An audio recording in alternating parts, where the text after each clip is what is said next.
Jangan lupa untuk subscribe, share, dan nyalakan lonceng notifikasinya sebagai bentuk dukungan kamu. Do you see what I see? Halo, aku Villa.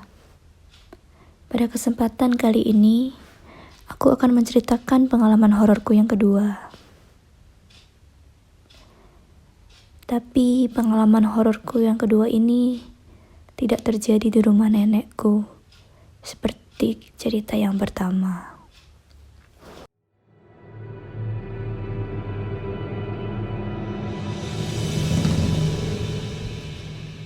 Pengalaman hororku yang kedua ini terjadi padaku dan dua kakak sepupu laki-lakiku pada saat kami masih kecil. Pada saat itu, tahun 2004, aku dan mama masih tinggal bersama dengan nenek. Sore hari itu, menjelang maghrib, pamanku datang bersama dua kakak sepupuku, sebut saja mereka A dan B. Aku sangat dekat dengan dua kakak sepupuku itu. Mereka berdua laki-laki, mereka seperti penjagaku. Sore hari itu, ketika maghrib, kami berencana main ke rumah teman kami yang kebetulan satu desa dengan desa nenekku itu. Mungkin jika berjalan kaki hanya membutuhkan waktu sekitar 5 menit. Kami sudah bergegas pergi, bersiap-siap pergi. Namun, pamanku membelikan kami kembang api. Pada zaman dulu itu, anak-anak permainannya masih kembang api kayak gitu ya. Terus ya hal-hal yang kayak gitu, belum ada HP kan. Akhirnya kami belum jadi berangkat. Kami bermain kembang api dulu di depan rumah nenekku. Sayangnya, pada sore itu terjadi pemadaman listrik. Dan karena kami di desa, suasananya sepi banget. Tapi kami masih lanjut main kembang api. Akhirnya, mamaku datang ke depan rumah. Dan bilang pada kami, jangan kemana-mana kalau lampu mati. Karena sebelumnya kami memang udah bilang mau ke rumah temen. Setelah bilang begitu, mamaku masuk lagi ke dalam rumah dan ngobrol dengan nenek dan pamanku. Tapi emang dasar kami masih kecil, kami gak bisa dibilangin masih bandel. Setelah kembang apinya habis, kami tetap berangkat ke rumah teman kami. Padahal mama sudah melarang kami. Aku dan kakakku, sepupu A dan B, mengendap-endap. Kami pergi tanpa pamit. Ke rumah teman kami, sebut saja M. Kami berjalan. Pada waktu itu kanan kiri rumah penduduk terdapat cahaya oranye, cahaya lilin. Setelah sampainya kami di rumah M, rumah itu gelap, tanpa ada satu lilin pun menyala dari dalam rumahnya. Akhirnya, kami bertanya kepada salah satu tetangga yang dekat situ, dekat rumah M, kemana si M pergi. Ternyata, keluarganya si M pada saat itu keluar kota, dan rumah itu kosong. Namun karena kami sudah sampai sana, rasanya sia-sia kalau langsung pulang. Karena sore itu kami ingin banget main. Dan di rumah M yang gak ada orangnya itu, aku dan dua kakak sepupuku itu akhirnya memutuskan main petak umpet. Cahaya bulan pada waktu itu sangat terang, sehingga meskipun rumah M itu gelap gulita, gak ada cahaya lilin, kami masih bisa melihat lah ya ruangannya. itu seperti apa. Karena rasanya kurang bermain cuma bertiga, kami mengajak salah satu teman kami juga yang rumahnya gak jauh dari situ. Kebetulan kami kenal meskipun gak terlalu dekat. Dia juga laki-laki. Akhirnya si teman kami itu mau main sama kami petak umpet di rumah M. Ya, kita merasa waktu itu sih asik ya, karena gak ada orang di rumah. Jadi kami masih merasa bebas gitu loh. Nah, pada saat itu aku sudah lupa ya, siapa ya waktu itu berjaga bermain petak umpet yang menghitung itu siapa, aku lupa. Tapi pada malam itu sekitar jam 7-an, itu aku bersembunyi bareng kakak sepupuku, salah satu kakak sepupuku, sebut saja si A. Jadi anggap saja mungkin yang berjaga itu kakak sepupuku yang satunya si B, tapi teman kami itu bersembunyi sendiri, gak bareng sama aku dan kakak sepupuku si A. Aku dan kakak sepupuku si A itu bersembunyi di balik tembok. Kebetulan rumah M itu bentuknya L. Rumah-rumah zaman dulu bentuknya L gitu. Kita bersembunyi di balik temboknya, jadi masih bisa ngintip gitu loh di baliknya.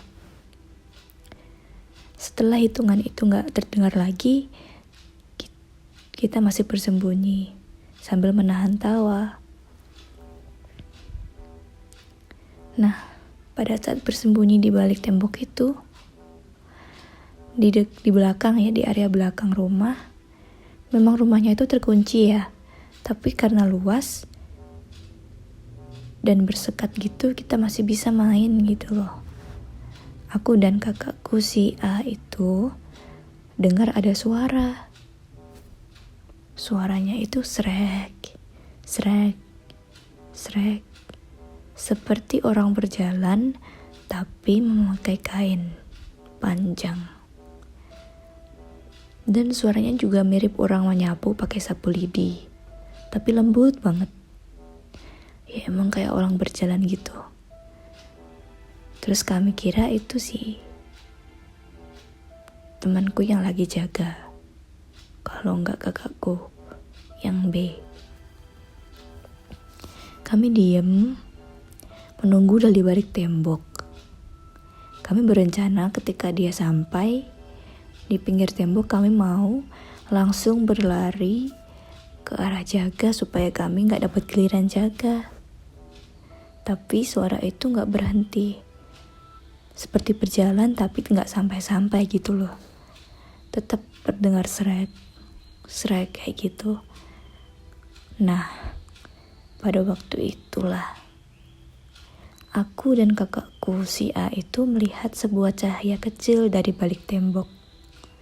Cahayanya oranye gitu loh, kecil tapi kayak cahaya lentera yang kecil. Kami kira itu temanku lagi bawa lilin, tapi dari mana ya dia dapat lilin? Nah, akhirnya karena dia gak sampai-sampai juga, kakakku dan aku memutuskan mengintip dari balik tembok. Pada saat kita mengintip itulah kita tahu apa yang sebenarnya di balik tembok itu dan siapa yang dari tadi mengeluarkan suara itu. Dan itu bukanlah temanku ataupun kakakku sepupu si B, tapi sesosok makhluk berambut panjang seperti kuntilanak. Ya, aku masih merinding kalau cerita ya. Dia itu seperti kuntilanak, tapi transparan gitu loh. Terus kakinya tuh kayak nggak ada, jadi dia pakai kain putih panjang, rambutnya itu sampai bawah. Kalau disebut kuntilanak seperti kuntilanak tapi tubuhnya bercahaya. Tubuhnya bercahaya dan kedua matanya putih bersinar. Masih merinding sih kalau cerita ini. Soalnya seumur hidup ini tuh yang paling seram bagiku, lihat itu. Matanya dua itu bercahaya putih dan dia berjalan ke arah, nggak berjalannya melayang ke arah kami. Setelah melihat makhluk itu, aku dan kakakku langsung berlari sambil menangis. Aku masih ingat pada waktu berlari itu aku sempat nabrak tembakan, bukan tembok, kayak pagar kayu gitu.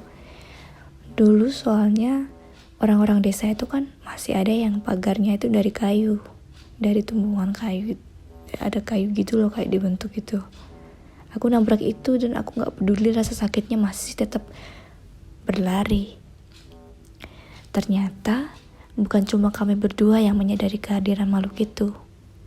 Kakakku si B dan temanku juga melihatnya, dan mereka juga ikut berlari bersama kita. Karena pada malam itu ya jam 7 lebih, itu lagi lampu mati, kita berlari ke salah satu rumah tetangga.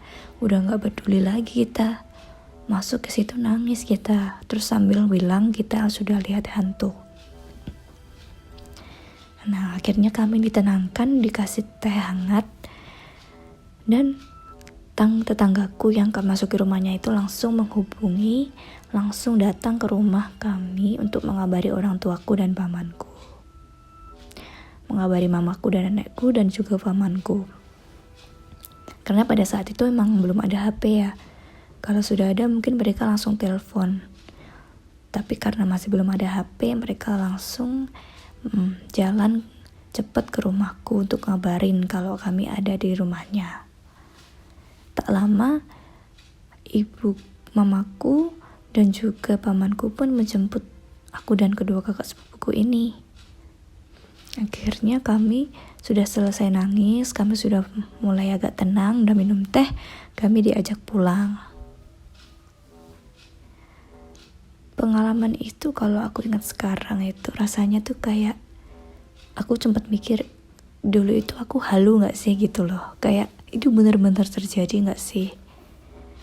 Nah tapi sekarang kan kakak sepupuku juga udah besar ya, udah nikah dia. Setiap datang ke rumah itu aku selalu kadang itu kayak bercandain dia gitu loh. Mas masih inget gak dulu kita kecil itu yang di rumahnya si M gitu. Dan ketika aku ngomong gitu, setiap aku ngomong gitu, dia, kakakku sepupu itu, yang dua itu mesti bilang, udah jangan ngomongin itu, jadi inget nih, gitu.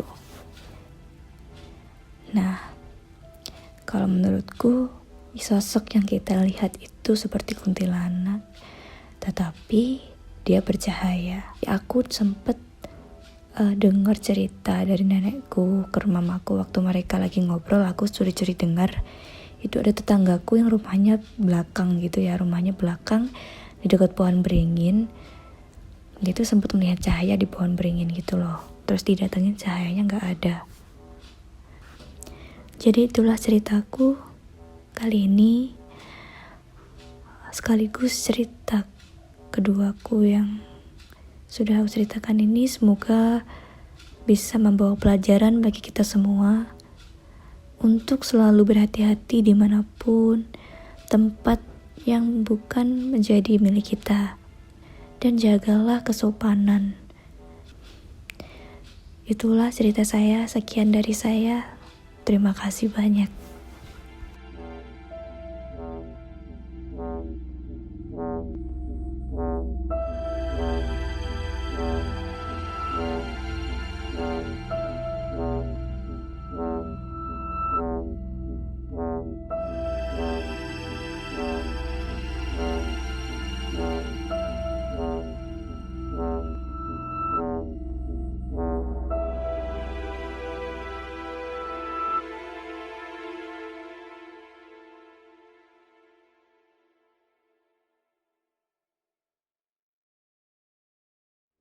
Kamu juga punya pengalaman horor?